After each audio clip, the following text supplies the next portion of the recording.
구약성경 900쪽 901쪽에 있는 시편 133편의 1절에서 3절까지 우리 한 절씩 읽고 마지막 절은 같이 보겠습니다. 보라, 형제가 연합하여 동거함이 어찌 그리 선하고 아름다운고. 머리에 있는 보배로운 기름이 수염 곧 아론의 수염에 흘러서 그의 옷깃까지 내림 같고. 같이 읽겠습니다. 헐몬에 있으리 시온의 산들의 내림 같도다. 거기서 여호와께서 복을 명령하셨나니 곧 영생이로다. 아멘. 할렐루야. 예, 귀한 주일 나오신 모든 분들을 주의 이름으로 환영하고 축복합니다. 예, 우리 앞뒤적으로 한번 인사해 볼까요? 당신과 함께 예배드리는 게 정말 행복합니다. 당신과 함께 예배드리는 것이 정말 행복합니다. 예, 행복합니다. 예, 어느덧 이제 5월도 지나고 6월이 이제 성큼 다가왔습니다. 반년이 금방 지나고 있네요. 5월에 또 가정의 달로 가정에 더 좋은 일이 넘치시기를 바랍니다. 여러분은 어떻게 감동을 잘하는 스타일이세요? 아니면은 조금 감동이 좀 무디다 하는 스타일이세요?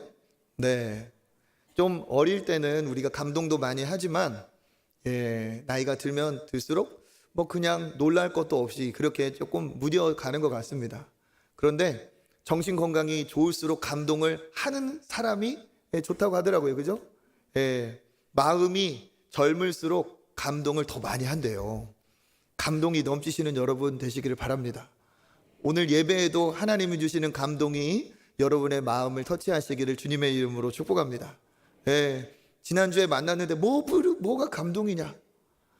그게 아니라 지난주에 만났지만 이번 주에 다시 만나니까 얼마나 또 감동이에요. 그렇죠? 감격이 넘치는 여러분 되시길 바라겠습니다. 이렇게 기쁨의 감동은 참 우리에게 삶에 활력이 되죠. 그와 마찬가지로 하나님도 우리를 보실 때 이렇게 감동하고 감탄하시는 것이 있습니다. 오늘 우리가 읽은 시편 133편의 1절이 그 감동의 하나님의 말씀인데요. 같이 한번 읽어보겠습니다. 시작. 보라, 형제가 연합하여 동거함이 어찌 그리 선하고 아름다운고. 아멘. 감동을 좀 넣어서 한번 읽어보게. 감동을 넣어서. 이 기쁨의 감동이거든요. 네, 우리 읽으시는 우리 집사님도 잘 읽으시는데 감동을 넣어서 시작. 보라, 형제가 연합하여 동거함이 어찌 그리 선하고 아름다운고. 느낌표가 붙어 있겠죠. 느낌표가 땅땅땅. 어찌 그리 선하고 아름다운고. 기쁨의 감동입니다. 그렇죠? 하나님이 이렇게 기뻐서 감동하실 때가 있어요. 하나님의 기쁨이 되시고 하나님을 이렇게 감동하기까지 하나님을 기쁘시게 하는 여러분 되시기를 주님의 이름으로 축복합니다. 여기 있는 선하다라는 이 단어는 토부, 좋다, 선하다, 행복하다 이런 뜻이에요. 그런데 이 토부라는 이 감동의 단어를 하나님께서 쓰시면서 참 이렇게 좋아하실 때가 있었습니다. 언제일까요? 하나님께서 천지 만물을 만드시고 나서 어떻게 감동하셨어요? 보시기에 그렇죠, 좋았더라. 이게 바로 좋았더라 하는 같은 단어입니다. 하나님께서는 총 천지 만물을 만드시고 이 감동, 감탄을 하셨는데 몇 번 하셨을까요? 어떻게 하셨어요? 7번 하셨어요. 7번. 그런데 6번까지와 마지막 7번째 감동은 조금 다릅니다. 6번째는 하나님께서 예를 들어 하늘의 빛을 만드시고 빛을 보시니 보시기에 좋았더라. 보시기에 좋았더라. 이렇게 감동을 하고 계세요. 그런데 마지막 7번째 감동은 조금 특별해요. 우리 창세기 1장 31절 시작. 하나님이 지으신 그 모든 것을 보시니 보시기에 심히 좋았더라. 저녁이 되고 아침이 되니 이는 6째 날이니라. 아멘. 보시기에 좋았더라 하지 않고 여기는 뭐가 들어갔어요? 심히 좋았더라. 그러니까 다른 하나님이 만드신 것도 하나를 볼 때는 참 좋으셨는데 이 다 놓고 보니까 그 모든 것을 보시니 보시기에 그냥 좋았더라가 아니라 심히 좋았더라. 그러니까 하나님이 더욱 감동하신 거죠. 언제 더욱 감동하셨어요? 하나하나도 예쁘고 참 아름답지만 그 예쁘고 아름다운 것들이 각기 이렇게 모여서 하나의 조화를 이룰 때 하나님이 그것을 보시고 심히 좋아하셨습니다. 보시기에 심히 좋았더라. 그러니까 하나님은 어떤 분이시냐? 하나님은 정말 아름답고 예쁜 것을 보고 이렇게 기뻐하시는 분이신데, 특별히 언제? 그것들이 개개 낱낱 하나로 있기보다는 함께 모여 있을 때, 그때 더 하나님은 감탄하시며 좋아하시는 하나님이시라는 거예요. 그러니까 하나님도 우리를 보실 때도 그러하겠죠. 한 사람이 그냥 홀로 있는 것도 하나님이 기뻐하시겠지만, 그 사람이 혼자 있지 않고 다른 누군가와 같이 함께 하여서 이렇게 함께 연합을 이룰 때 하나님은 한 명 한 명 한 명 다 하나님께서 사랑하시는 인생이지만, 함께 할 때 그것을 보시고 더 심히 좋으셨더라. 선하고 아름다운 거 하며 하나님은 기뻐하신다는 겁니다. 하나님이 이렇게 함께하는 것을 기뻐하시는데, 이제 2절과 3절에서는 그것을 얼마나 기뻐하시는지 그것을 이제 비유적으로 시각적으로 말씀하고 계세요. 2절 한번 읽어보겠습니다. 시작. 머리에 있는 보배로운 기름이 수염 곧 아론의 수염에 흘러서 그의 옷깃까지 내림 같고. 아멘. 아론의 머리에 기름이 부어져서 그 기름이 흘러내리는 것을 지금 얘기하고 있습니다. 언제 아론의 머리에 이렇게 기름을 부었을까요? 아론을 대제사장으로 세울 때 기름을 부었습니다. 여기 있는 기름은 보통 기름이 아니고 여기 써 있는 것처럼 보배로운 기름이라고 했어요. 그러니까 기름도 등급이 있잖아요. 그 등급 중에 최상급의 기름. 그리고 이 기름은 하나님께서 특별히 하나님의 대제사장을 이렇게 세울 때, 임직식 때 사용하는 기름이었기 때문에 더 특별하게 만들라고 하셨어요. 이 기름에는 향료들이 첨가가 됩니다. 최고급 향신료들이 그 안에 들어가 있어서 그 기름이 그냥 고급의 최상급의 기름이면서 이것이 또 향료의 역할을 해요. 아름다운 향수 못지않은 아름다운 향기를 뿜어냅니다. 그러니까 이 기름은 무엇이냐? 아론에게 부어진 이 기름은 하나님의 선택하심, 그리고 하나님의 축복. 그 하나님의 선택과 축복이 그냥 한 방울 두 방울 머리에 떨어진 게 아니고 어떻게 됐어요? 왕창 부어졌어요. 이 부어진 것을 통해서 하나님의 축복이 어떻다는 겁니까? 어마어마하게 충만하게 임했다는 것을 얘기하고 있습니다. 하나님께서 대제사장을 이렇게 세우시기를 기뻐하시고, 이 대제사장이 세워진 것으로 이스라엘 백성들은 모두 다 복을 받았어요. 어떤 복을 받았습니까? 죄가 있어서 하나님 앞에 나아갈 수 없는 사람들이 이 대제사장의 역할로 말미암아서 죄 용서함을 받고 하나님 앞에 하나님의 백성으로 온전히 설 수가 있었습니다. 그러니까 이 아론의 대제사장으로서의 위임식, 기름이 부어지는 것은 아론에게만 축복이 아니라 하나님께도 기쁨이 되고 온 이스라엘에게 축복의 문이 열린 것과도 같았죠.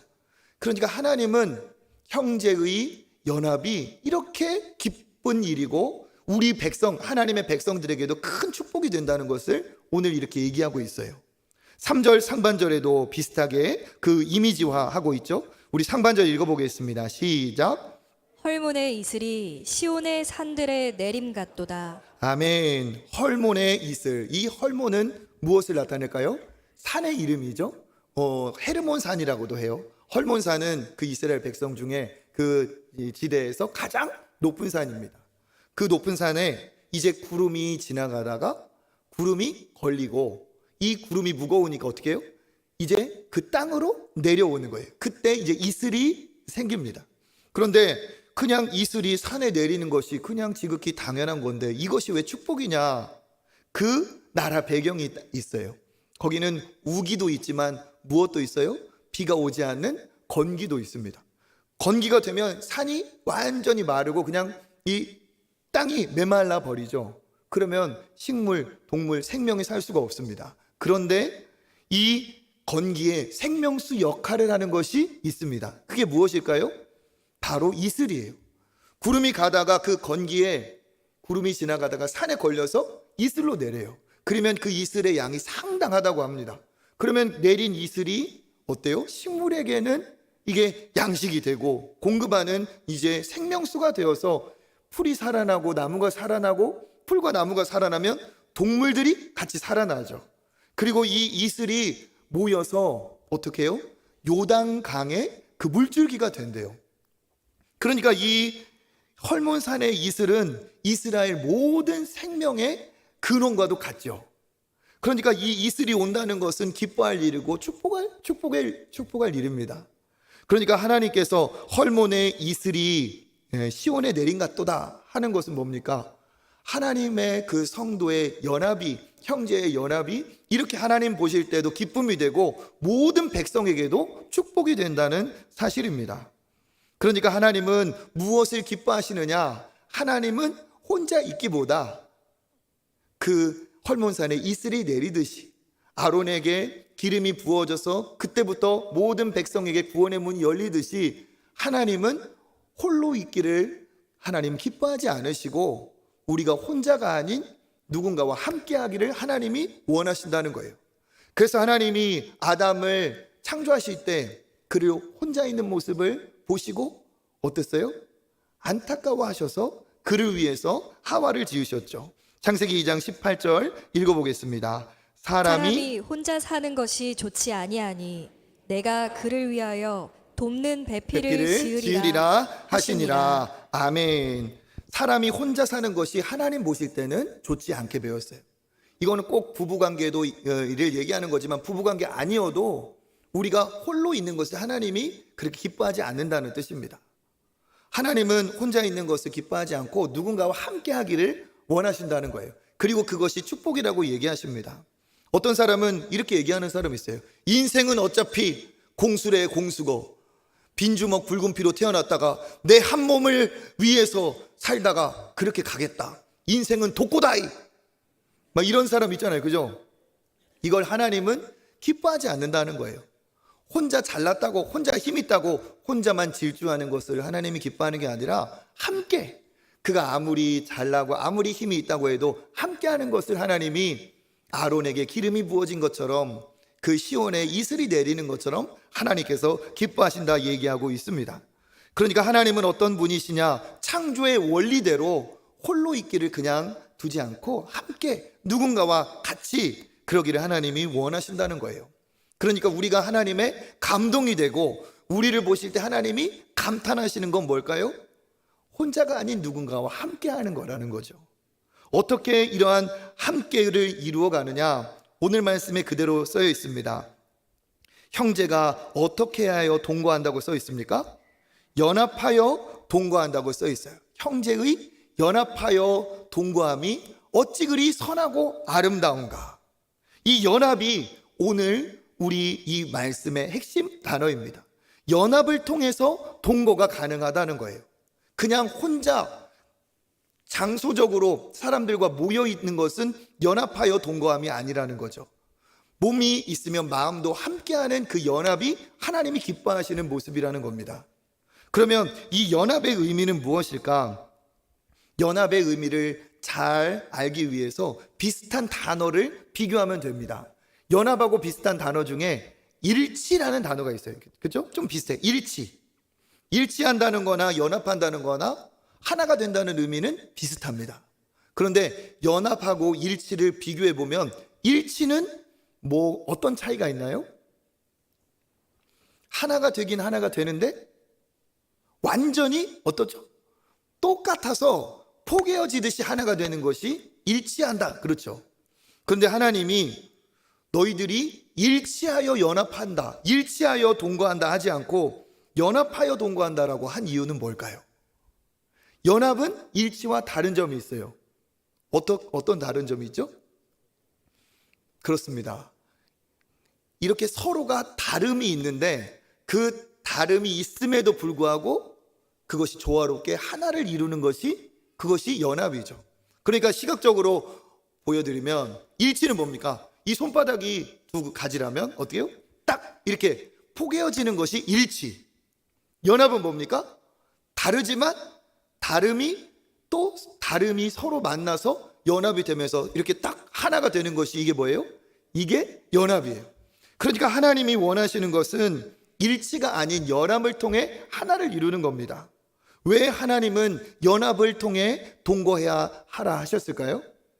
하나님은 우리 모두를 창조하시되 어떻게 창조하셨습니까? 똑같이 만드셨어요? 옆에 있는 사람하고 나하고 똑같아요? 아니죠. 하나님은 다르게 만드셨어요. 하나님은 다르게. 한 배에서 어머니가 낳은 같은 날에 나온 쌍둥이도 사실 자세히 보면 달라요. 성격은 말할 필요 없이 다릅니다. 그러니까 우리 엄마들이 많이 하는 얘기가 있잖아요. 그죠? 한 배에서 낳았는데 어떻게 저렇게 다르냐, 그런 얘기 해보신 적 있죠? 네. 막 그러니까 이런 얘기를 해요. 이 첫째하고 둘째하고 그냥 반반씩 해가지고 어떻게 그냥 섞어놨으면 좋겠다, 그런 얘기도 해요. 왜? 같은 배에서 같은 부모에서 태어났는데 너무 다르니까 이게 우리가 참 난감하다는 거예요. 바로 그렇습니다. 그러면 그 다른 서로가 이렇게 다르니까 그냥 각각으로 지내는 게 맞을까요? 그게 아니라는 거예요.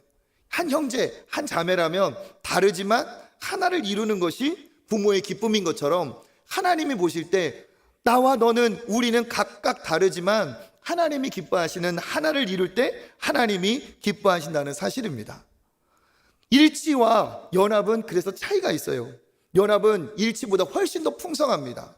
연합할 때 서로 다른 사람이 만나기 때문에 풍성하고 다양하고, 그 다른 만남이 더 충만한 만남이 되고, 다르기 때문에 서로가 연합하여 만나면 더 시너지가 일어나죠. 그리고 더 큰 기쁨이 있습니다. 그렇지만 연합하려면 조건이 있습니다. 그냥 되는 것이 아니죠. 연합하려면 서로가 서로 다르기 때문에 서로의 다름을 인정해 줘야 돼요. 그리고 그것을 포용하고 존중하고 이해해 줄 때 연합이 이루어집니다. 그런데 이것이 무엇입니까? 이것이 하나님의 뜻이라는 거예요. 그러니까 하나님은, 야, 너는 왜 내 마음하고 똑같지 않냐, 내 마음에 내 스타일에 맞춰라, 이걸 하나님이 기뻐하시는 것이 아니고, 하나님은 우리가 연합을 이루는 것을 기뻐하시는 것처럼 그 사람은 그 사람의 스타일대로, 나는 나의 스타일대로 존중하면서 서로 연합할 때 하나님께서 기뻐하여 주시는 줄 믿습니다. 우리가 연합의 예를 보면 톱니바퀴가 있어요. 톱니바퀴. 그렇죠? 톱니바퀴는 꼭 크기가 다르지 않아도 맞물리기만 하면 어때요? 서로 조화롭게 하나로 돌아가요. 만약에 톱니에 이가 없고 그냥 원이고 네모나고 하면 같이 맞아 돌아갈 수가 없어요. 그런데 톱니바퀴는 참 신기하더라고요. 딱 이가 맞물리면 크기가 달라도 맞아 돌아가요. 그리고 더 놀라운 건 뭐냐, 이 딱 맞기 때문에 하나를 돌리면 맞물려 있는 다른 것도 어떻게 돼요? 같이 돌아가죠. 그러니까 이 톱니바퀴는 서로 다르기 때문에 더 잘 맞고, 서로 다르기 때문에 서로가 서로에게 힘을 공급하여 줍니다. 또 우리가 노래를 할 때, 우리 찬양대가 노래를 할 때도 노래가 그냥 단음으로만 나오지 않아요. 그죠? 노래가 네 파트가 있죠? 우리 성가대가 찬양할 때 뭐가 있어요? 소프라노, 알토, 테너, 베이스가 있어요. 그래서 혼자 막 솔로로 독창으로 막 잘하는 것도 좋지만 서로 화음이 맞을 때 어떻습니까? 더 아름다운 하모니가 일어나요. 저도 이렇게 예전에 찬양대를 많이 했어요. 저는 파트가 뭘까요? 네, 저는 어떻게 하셨어요? 네, 저는 테너, 하이, 남자. 이게 연습을 해요. 막 연습을 해. 그러면 연습을 할 때는 이 노래가 이게 좀 약간 좀 부족한 것 같아요. 부족하고 갑자기 음이 높아지기도 했다가 낮아지기도 했다가, 그러면 이게 왜 이럴까 싶어요. 그런데 각 파트가 연습이 끝나고 4개 파트가 이렇게 연합해가지고 이제 딱 지휘자에 맞춰서 노래를 하기 시작하면 어떻게 돼요? 이 4가지 파트가 조화를 이루면서 너무 조화가 조화로워 좋죠. 네, 저도 많이 해봤어요. 네, 다 해봤어요. 이렇게 핸델의 메시아, 할렐루야, 할렐루야, 할렐루야, 할렐루야, 할렐루야 하면 소프라가 할렐루야, 왕의 왕, 할렐루야, 할렐루야. 혼자 못해요. 그런데 같이 하니까 이 어마어마한 웅장한 화음이 만들어져요. 그런데 느껴보셨겠지만 그 화음이 절묘하게 딱 맞아 들어갈 때는 진짜 듣는 귀가 즐거워요. 그리고 듣는 내 몸이 반응을 해서 막 전율이 일어나기도 합니다. 이게 뭐예요? 화음의 능력이에요. 그래서 여러분, 화음은 같은 음으로는 절대로 나오지가 않습니다. 달라야 화음이 생겨요. 그런데 다를 때 모아져서 연합하여서 하나가 되니까 더 좋은 소리가 난다는 거죠. 이게 하나님이 원하시는 우리의 아름다운 삶의 모습이라는 겁니다. 그리고 하나님 자체가 그런 분이에요. 하나님은 성부, 성자, 성령, 삼위로 계시지만 그는 한 분이십니다.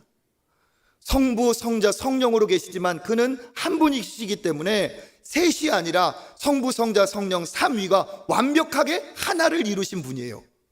그런데 우리가 누굽니까? 그 하나님의 형상을 본떠 만들어진 존재죠. 그러니까 우리가 그냥 나 하나로 사는 것도 하나님이 기뻐하시지만 성부, 성자, 성령이 완전히 하나를 이루신 하나님의 형상을 본떠 만들어진 우리가 나 홀로 남지 않고 다른 누군가와 함께 아름다운 연합을 이루고 하모니, 화음을 이뤄낼 때 하나님은 그것을 보시면서 감탄하시고 참으로 보기에 심히 좋았더라.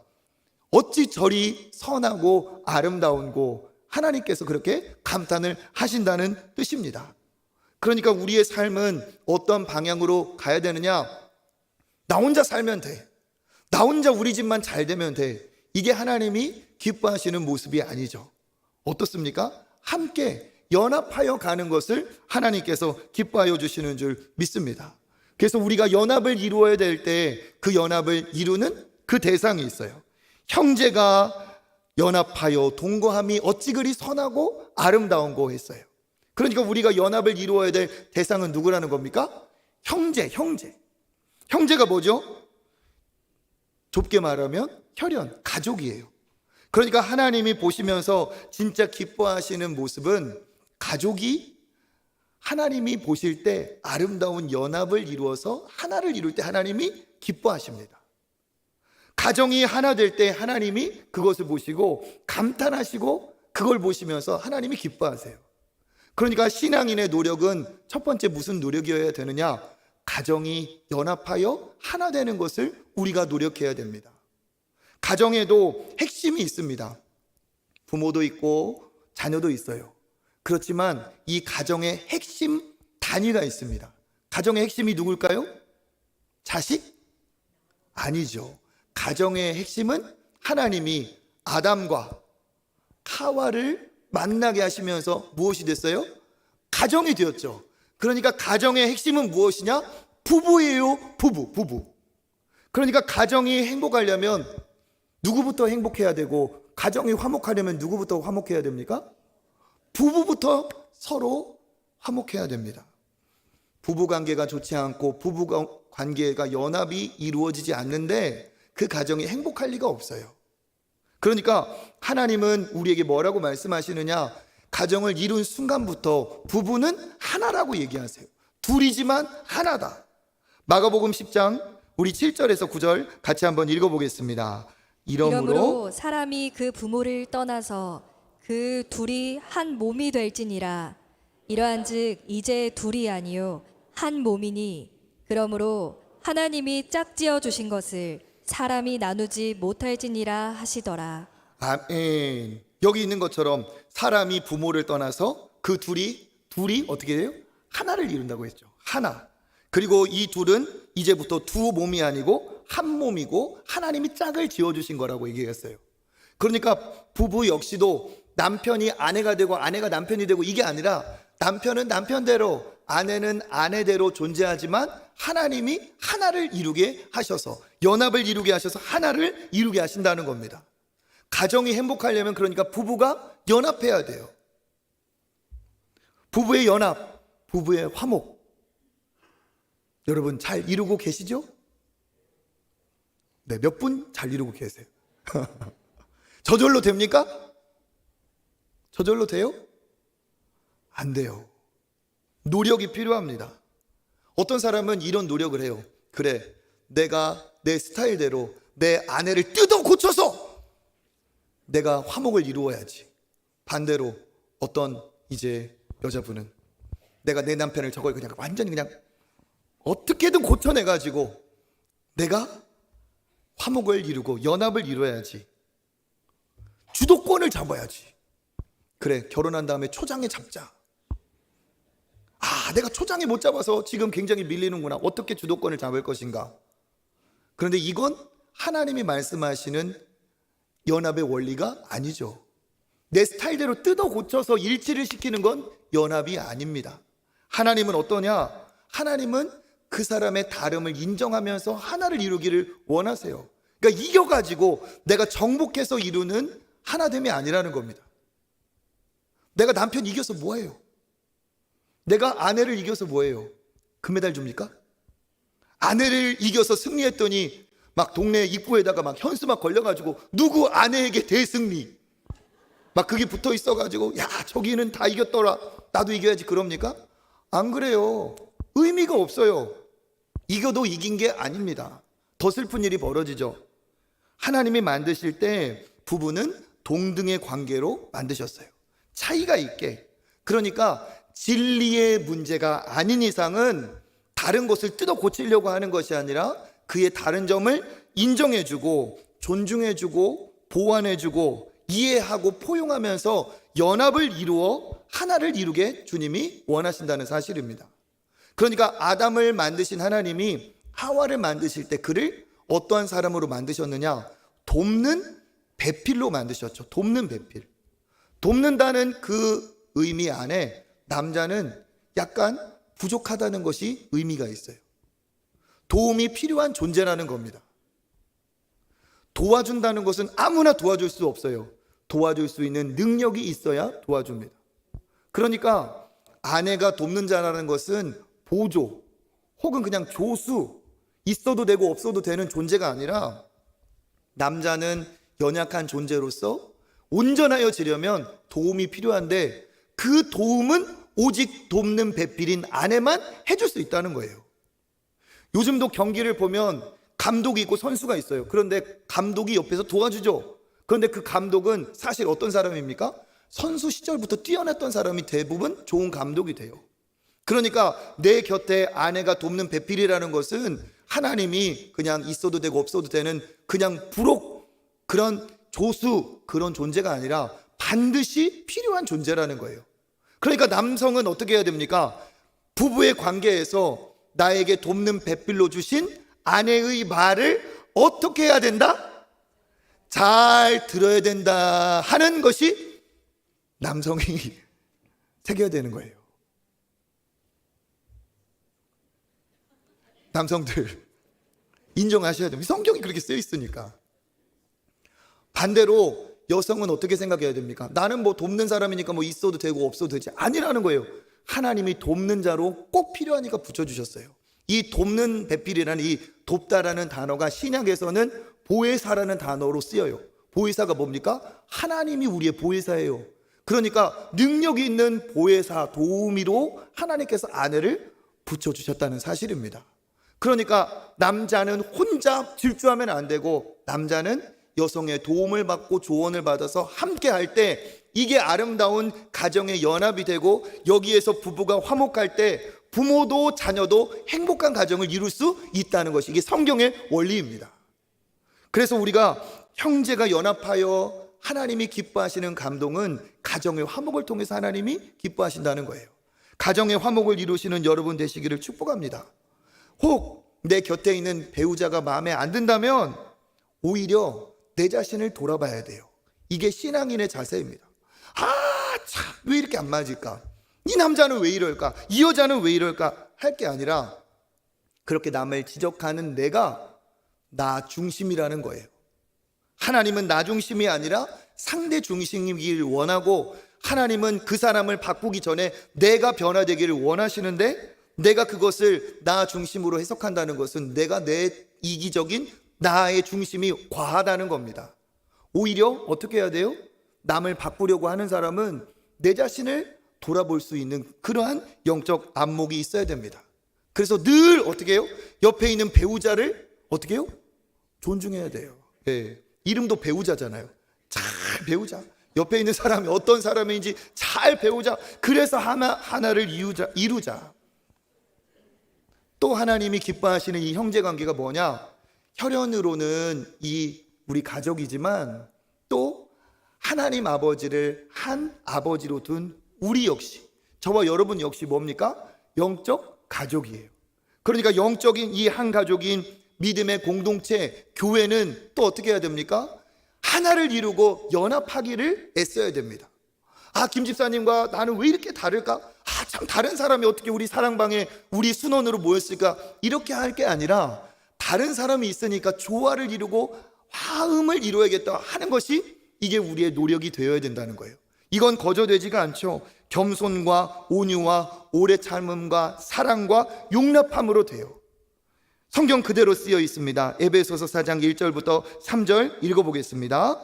그러므로 주 안에서 갇힌 내가 너희를 권하노니 너희가 부르심을 받은 일에 합당하게 행하여 모든 겸손과 온유로 하고 오래 참음으로 사랑 가운데서 서로 용납하고 평안에 매는 줄로 성령이 하나 되게 하신 것을 힘써 지키라. 아멘. 여기도 뭐라고 합니까? 바울이 권하고 있어요. 합당하게 너희들이 구원받은 자로 행해라.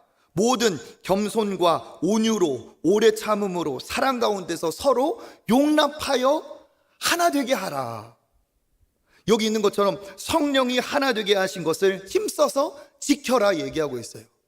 그러니까 우리가 하나님 안에서, 주 안에서 믿음의 공동체로 하나가 되었지만 이 하나 된 것을 그대로 방치하면 안 되고 진짜 옆에 있는 사람과 내가 친밀하여서 하나가 될 수 있도록 겸손과 온유와 오래 참음과 사랑과 서로 용납하면서 하나 되기를 힘써야 된다는 거예요. 그냥 명목상으로만 같은 교회 성도가 아니라 명목이 아닌 실제로 하나를 이루는 노력이 현실적으로 필요하다는 겁니다. 하나님이 하나 되게 하셨으니까 하나님이 하나 되게 지켜가는 노력. 오늘도 우리가 오후에 한가족 체육대회가 있죠. 그 자리에 동참해서 함께하는 것이 하나 되게 하는 노력이에요. 오늘도 이렇게 보니까 원래 1시에 예배를 드리는데 우리 청년들이 이제 오후에 스케줄이 있으니까 많이 와 있어요. 이런 자리를 통해서 우리 초청교회가 같은 교회구나, 옆에 있는 청년들이 우리 자녀와 같고 우리 교회 청년이구나, 이렇게 우리가 서로 노력하고 할 때 하나님이 기뻐하신다는 거예요. 교회 언저리에서 그냥 있는 게 아니라 등록도 하고, 등록하였으면 어떻게 해요? 남전도회, 여전도회도 들어가고 사랑방 모임에도 참여하면서 성령이 하나 되게 하신 것을 힘써 지켜서 연합을 이룰 때 하나님께서 기뻐하시는 줄 믿습니다. 이게 영적 가족이에요. 그래서 하나님이 감동하시면서 기뻐하시는 그러한 모습은 두 가지의 모습이에요. 혈연으로서 아름다운 가정을 이룰 때, 영적 가족으로서 아름다운 믿음의 연합을 이룰 때 하나님께서 우리를 보고 참 선하고 아름답도다 이렇게 기뻐하시는 줄 믿습니다. 그래서 여러분, 주 안에서 아름다운 믿음의 연합을 이루시길 축복합니다. 이 연합을 이루는 것은 내 스스로의 능력으로는 되지가 않죠. 그래서 우리가 늘 바라봐야 될 연합의 모델이 계세요. 원수까지도 다 하나게 되게 하신 분이 있습니다. 누구시죠? 예수 그리스도이십니다. 그가 우리의 화목의 모델이 되시는 거예요. 어떻게 연합의 모델이 되십니까? 에베소서 2장 13절 읽어보겠습니다. 이제는 전에 멀리 있던 너희가 그리스도 예수 안에서 그리스도의 피로 가까워졌느니라. 아멘. 누구 안에서? 예수 안에서. 무엇으로? 그리스도의 피로 가까워졌느니라. 이 피가 나타내는 게 뭐죠? 예수님의 생명 주신 희생입니다. 그러니까 예수님은 어떻게 하셨어요? 십자가라는 방법으로 우리에게 화목하게 하셨어요. 하나님과 원수된 우리를 화목하게 하셨습니다.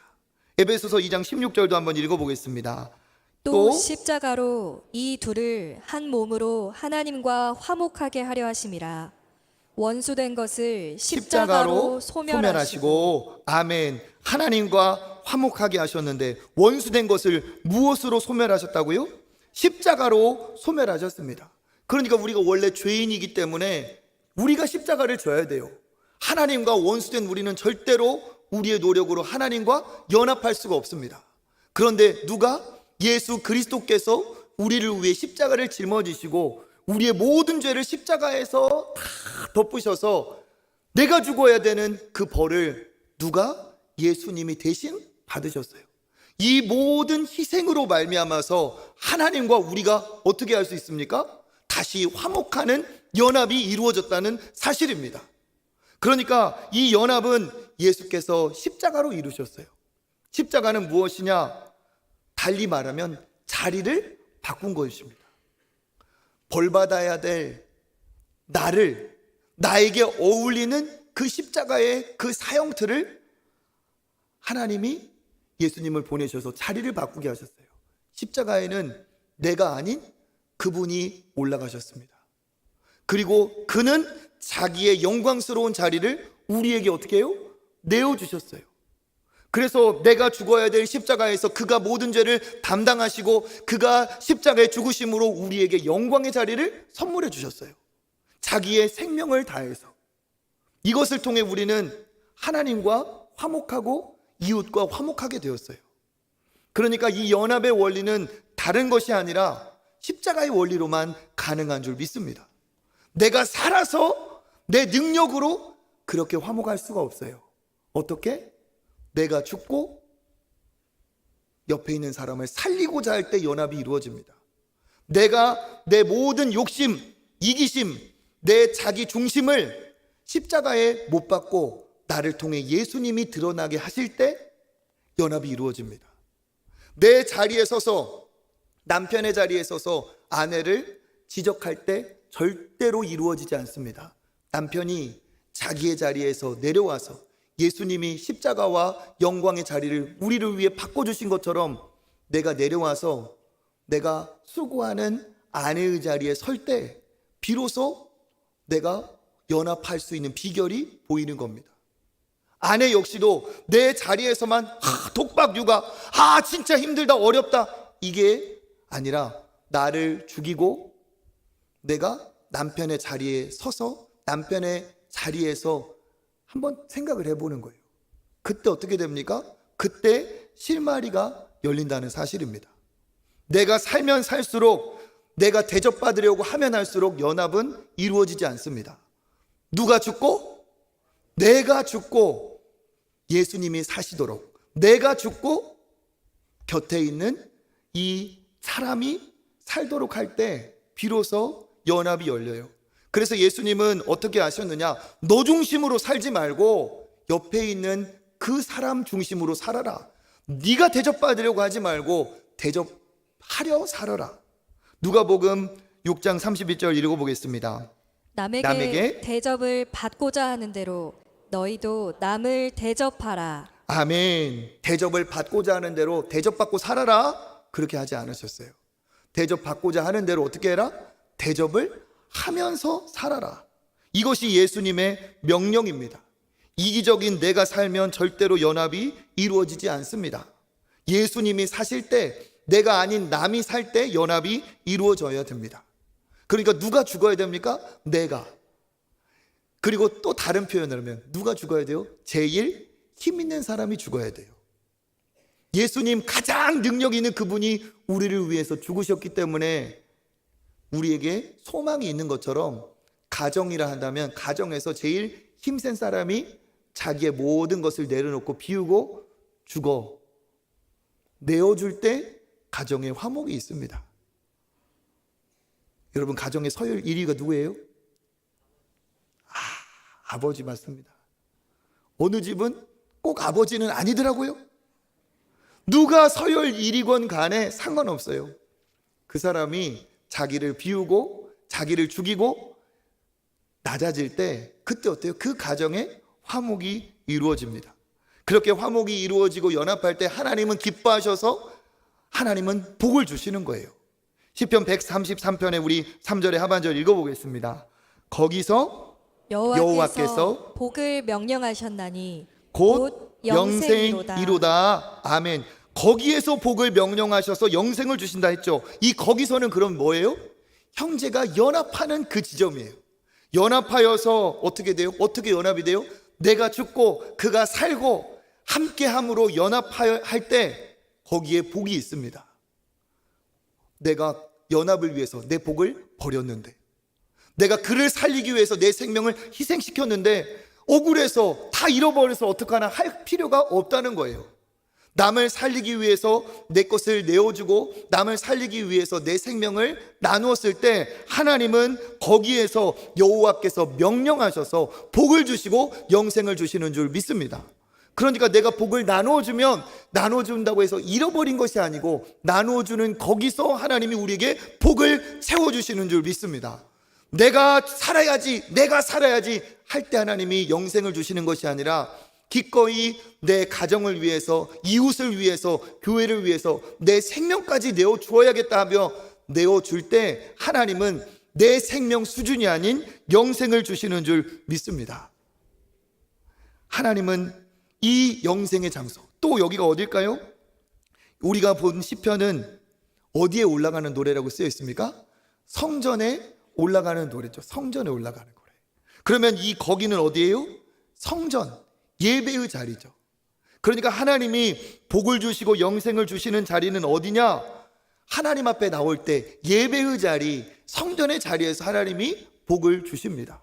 하나님은 연합하여서 서로 하나가 되어서 나와 예배드리고 나와 하나님을 찬양할 때 그것을 기뻐하셔서 그 자리에 복을 주시고 영생을 주시는 줄 믿습니다. 이 예배드리는 이 자리가, 이 날이 하나님께서 복을 주시기로 약속하신 날이에요. 창세기 2장 3절 읽어보겠습니다. 하나님이 그 일곱째 날을 복되게 하사 거룩하게 하셨으니 아멘. 그날을 어떻게 하셨다고요? 복되게 하셔서 안식하게 하셨습니다. 그래서 하나님은 어떠한 분이시냐? 요약을 하면 그렇습니다. 우리를 향한 하나님의 바람이 뭐예요? 하나님은 우리가 혼자가 아닌 연합하기를 원하세요. 연합하여서 그 연합을 위해 내가 내 자신을 비우고 죽이고 연합을 이룰 때, 그리하여서 하나님 앞에 나올 때 하나님은 기뻐하시고 그걸 기뻐하시면서 복을 주시고 거기에 영생을 주시는 줄 믿습니다. 그래서 성도는 연합을 추구해야 돼요. 연합, 화목을 추구해야 됩니다. 우리가 처해 있는 가정과 우리가 함께하는 교회에서 다른 것을 추구할 것이 아니에요. 연합하여 화목하면 다른 것은 다 어떻게 해요? 따라오게 되어 있습니다. 가정도 여러분 무엇을 노력해야 될까요? 신앙의 부모로서 무엇을 우리가 자녀들에게 줄 수 있을까요? 돈을 줄 수도 있어요. 자녀들에게 좋은 학벌을 물려줄 수도 있어요. 그렇지만 제일 자녀에게 줄 수 있는 최고의 선물은 사랑하는 엄마 아빠의 화목이에요. 엄마 아빠가 서로를 존중하며 아끼며 사랑하는 것을 자녀들이 가장 기뻐하는 선물로 받을 줄 믿습니다. 나중에 엄마 아빠를 생각했을 때도, 그래, 우리 어머니 아버지는 참 서로 사랑하셨지. 엄마 아빠가 사랑하는 것을 보면서 나도 정말 어린 시절부터 행복했지. 이게 하나님이 우리에게, 자녀들에게 줄 수 있는 최고의 선물로 허락하신 겁니다. 자녀를 잘 교육시키고 자녀를 잘 키우는 것도 중요합니다. 그렇지만 화목이 전제되지 않으면 자녀는 잘 자랄 수도 없고 잘 가르칠 수도 없어요. 그러니까 제일 안타까운 게 이거예요. 자녀를 잘 키워보고자 엄마 아빠가 막 싸우는 거예요. 이 학원을 보내야 된다, 이렇게 키워야 된다, 저렇게 키워야 된다 하면서 막 싸워. 그러면 그걸 보면서 자녀들이, 야, 우리 엄마 아빠는 진짜 나를 잘 키우시려고 저렇게 싸우시기까지 고생하시는구나. 내가 정말 공부 열심히 해야지. 저렇게 싸우시는데 내가 삐뚤어지지 말아야지. 그럴까요? 아니에요. 이럴 거면 왜 내가 공부하나 하면서 가방 던지는 거예요. 오히려 공부해라 뭐 해라 하지 않아도 엄마 아빠가 사랑하는 모습 안에서 존중을 받고 자라면 그 아이는 어떠한 가정의 아이보다 더 안정되게 미래를 준비하며 바르게 갈 줄 믿습니다.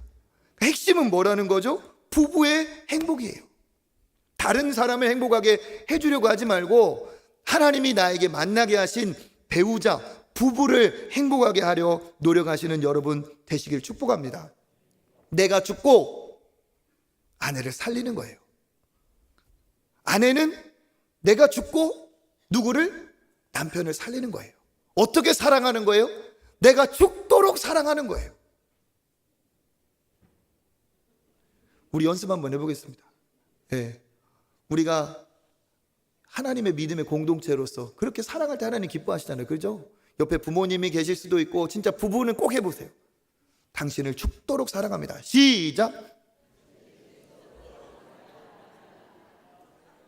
네, 죽도록 사랑하자고 하니까 야, 너무 거창하다, 여러분 그렇게 생각하시나요? 아니에요. 예수님은 우리를 죽기까지 사랑하셨어요. 그리고 그렇게 서로 사랑하라고 하셨어요. 그러니까 그렇게 사랑을 해야 돼요. 그때 가정이 행복하고 배우자가 행복할 때 내가 행복한 거예요.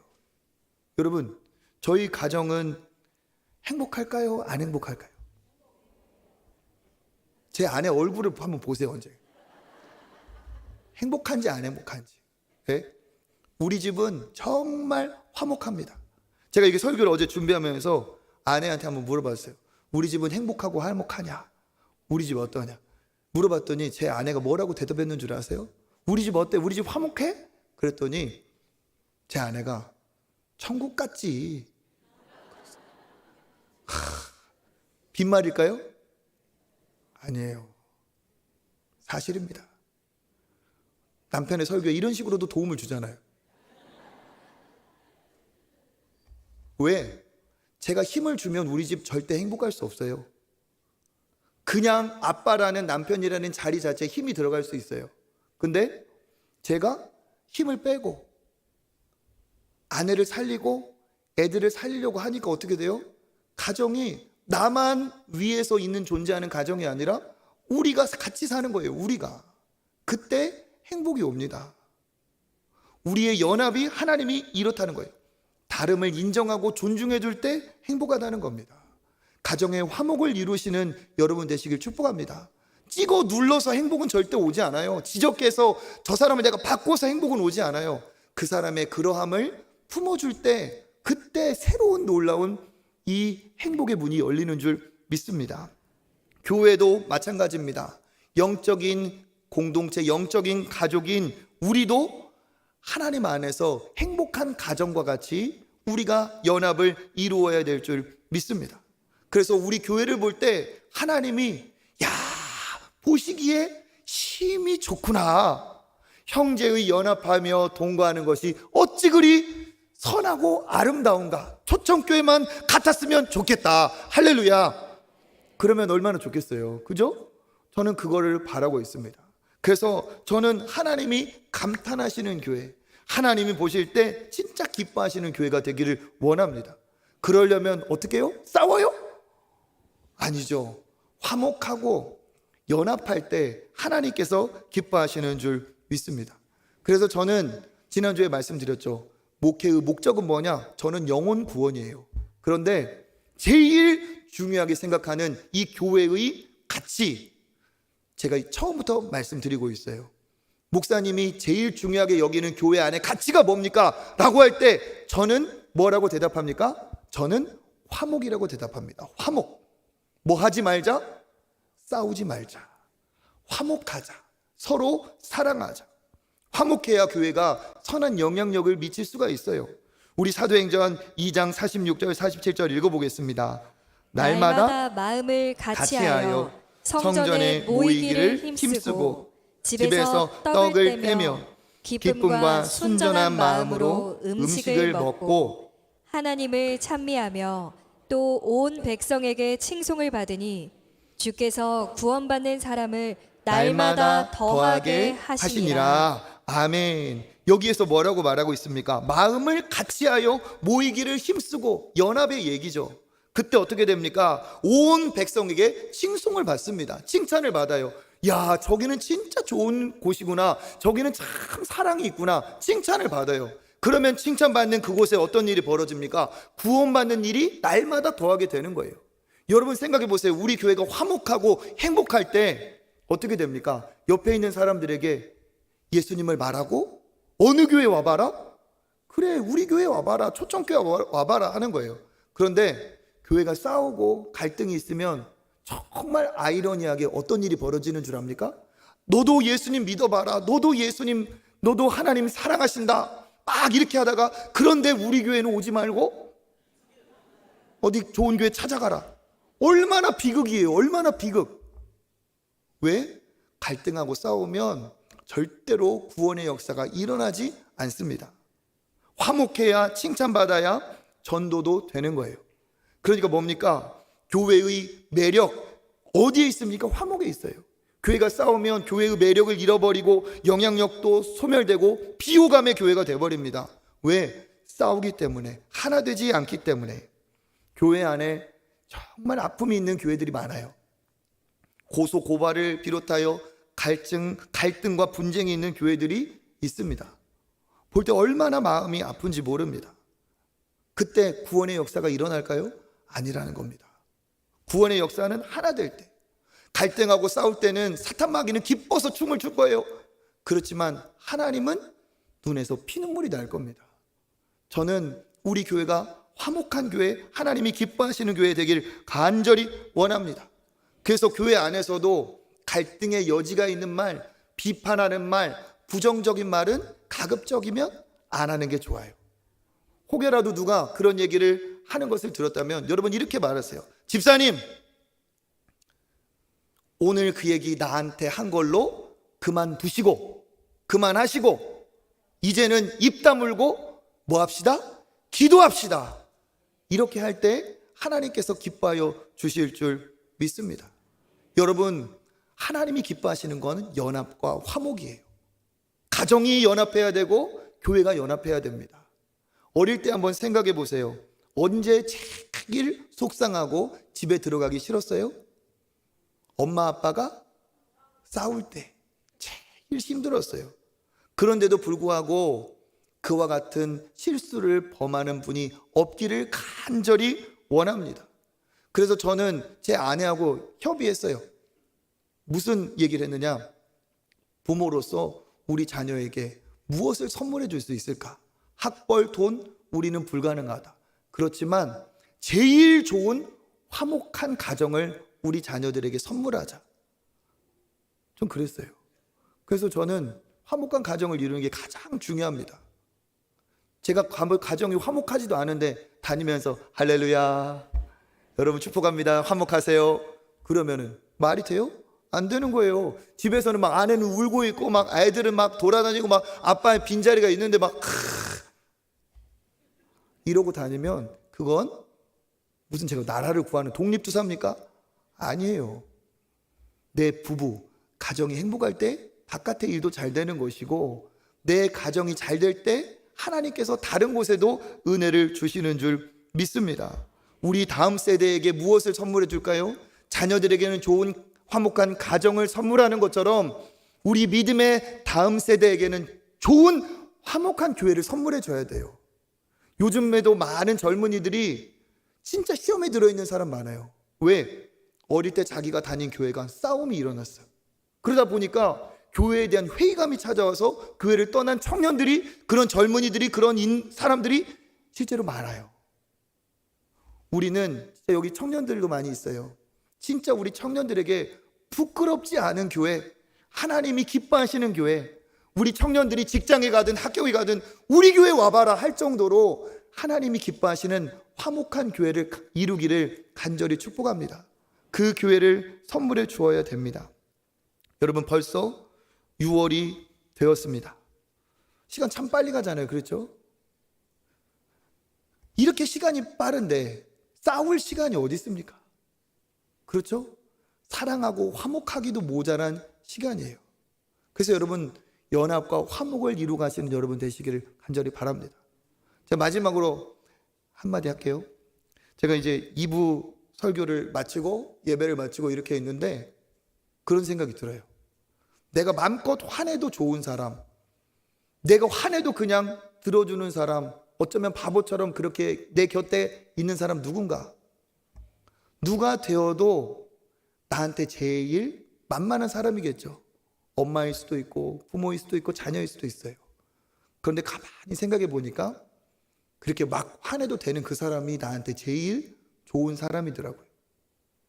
내가 화내도 그냥 받아주는 그 사람이 옆에 있을 때 여러분 소중히 여기고 그 사람에게 감사하고 그 사람과 화목을 이루시기를 바랍니다. 남편이 되었든 아내가 되었든 가까이 있는 사람을 여러분 존중하시고 사랑하셔서 정말 하나님이 기뻐하시는 아름다운 연합, 아름다운 화목, 그러한 가정, 그러한 교회 이루시기를 주님의 이름으로 축복합니다. 우리 이 시간 일어나서 하나님 앞에 주는